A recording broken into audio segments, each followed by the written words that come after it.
এই মুহূর্তে আবারও এক গুরুত্বপূর্ণ আপডেট। পশ্চিমবঙ্গের কৃষকরা দীর্ঘদিন ধরে কৃষিক্ষেত্রে উল্লেখযোগ্য অবদান রেখে চলেছেন। ধান, গম, পাট, আলু এবং শাকসবজির মতো ফসলের ভালো ফলন সত্ত্বেও তারা অর্থনৈতিকভাবে সফল হতে পারছেন না। এর পেছনে রয়েছে বাজার ব্যবস্থার অপ্রতুলতা, অপর্যাপ্ত অবকাঠামো, মধ্যস্থতাকারীদের শোষণ এবং সরকারি নীতির ত্রুটি। ভালো ফলন হওয়া সত্ত্বেও কৃষকরা কেন অর্থনৈতিকভাবে সফল হতে পারছেন না? কৃষকদের সম্মুখীন প্রধান সমস্যা। পশ্চিমবঙ্গের কৃষকদের মধ্যে প্রায় 90% হলেন ছোট এবং প্রান্তিক কৃষক, যাদের জমির পরিমাণ 1 হেক্টরেরও কম। এই ছোট জমির খণ্ডীকরণ তাদের উৎপাদনশীলতা এবং লাভের সম্ভাবনাকে সীমিত করে।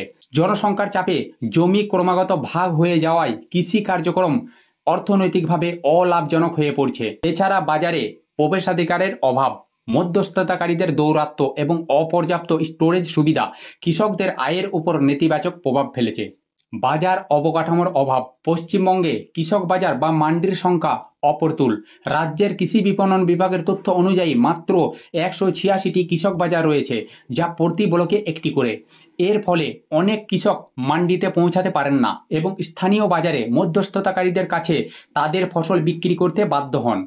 এই মধ্যস্থতাকারীরা কৃষকদের কাছ থেকে কম দামে ফসল কিনে বাজারে উচ্চ মূল্যে বিক্রি করে, যার ফলে কৃষকরা ন্যায্য মূল্য থেকে বঞ্চিত হন।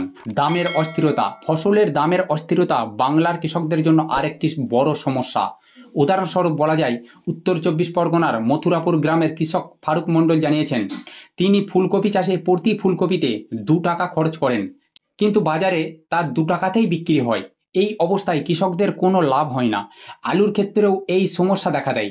হুগলি জেলার ধনিয়াখালীতে আলু চাষিরা জানিয়েছেন, পোকরাজ জাতের আলু জানুয়ারি মাসে বাজারে আসে, কিন্তু দাম এত কম থাকে, প্রায় 1 থেকে 2 টাকা কেজি হিসাবে বিক্রি করেন।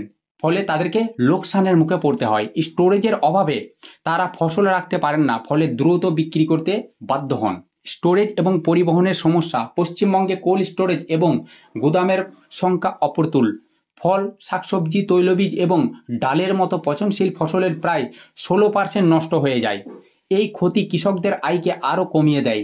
এছাড়া গ্রামীণ এলাকায় রাস্তা এবং পরিবহন ব্যবস্থার অভাবে কৃষকরা তাদের ফসল বাজারে পৌঁছে দিতে পারেন না। হাওড়ার ফুল বাজারে কৃষকরা সরাসরি ফুল বিক্রি করতে পারেন না, কারণ পাইকাররা তাদের উপর নিয়ন্ত্রণ রাখে। এই সমস্যা আলু এবং পান পাতার ক্ষেত্রেও দেখা যায়। ঋণের জাল এবং মধ্যস্থতাকারীদের শোষণ। বাংলার কৃষকদের মধ্যে অনেকেই মাইক্রোফাইন্যান্স কোম্পানি বা স্থানীয় মহাজনদের কাছ থেকে ঋণ নেন। উচ্চ সুদের হার এবং ফসলের কম দামের কারণে তারা এই ঋণ পরিশোধ করতে পারেন না। হুগলির একজন আলু চাষি জানিয়েছেন, তিনি ডিএপি সারের জন্য প্রতি প্যাকেট 2350 টাকা দিয়েছেন, যেখানে বাজারের মূল্য ছিল মাত্র 1650 টাকা। এই অতিরিক্ত খরচ তাদের লাভের পরিমাণ কমিয়ে দেয়। জলবায়ু পরিবর্তনের প্রভাব। জলবায়ু পরিবর্তন বাংলার কৃষকদের জন্য আরেকটি বড় চ্যালেঞ্জ।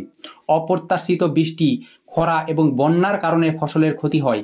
বর্ধমান জেলার জৌ গ্রামের একজন কৃষক জানিয়েছেন, 2019 সালে দক্ষিণবঙ্গে বিলম্বিত বর্ষার কারণে ধানের চারা রোপণের সমস্যা হয়েছিল। এই ধরনের আবহাওয়ার অনিশ্চয়তা কৃষকদের উৎপাদন পরিকল্পনাকে ব্যাহত করে। এই সমাধানের পথ।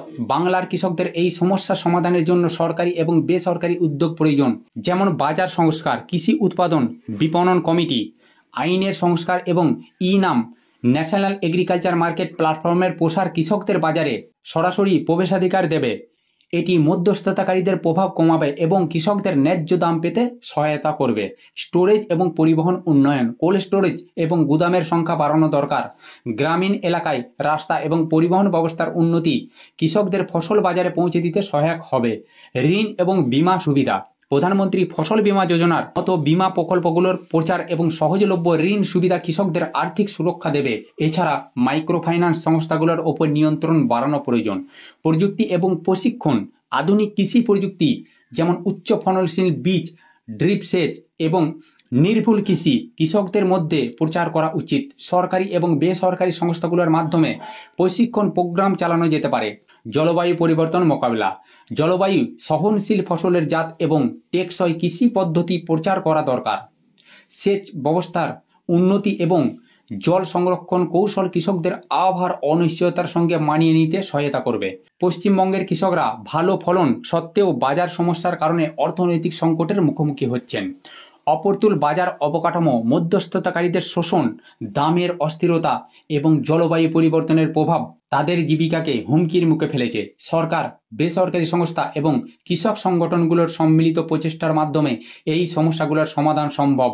বাজার সংস্কার, অবকাঠামো উন্নয়ন এবং প্রযুক্তির প্রয়োগ কৃষকদের ন্যায্য মূল্য এবং আর্থিক স্থিতিশীলতা নিশ্চিত করতে পারে।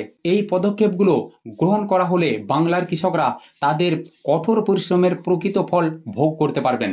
তো আজ এই পর্যন্তই। চ্যানেলে যদি নতুন হয়ে থাকেন অবশ্যই সাবস্ক্রাইব করে দেবেন, কারণ প্রত্যেকটা মুহূর্ত এই ধরনের নিত্য নতুন ভিডিও আমি আপনাদের কাছে পৌঁছে দেবো।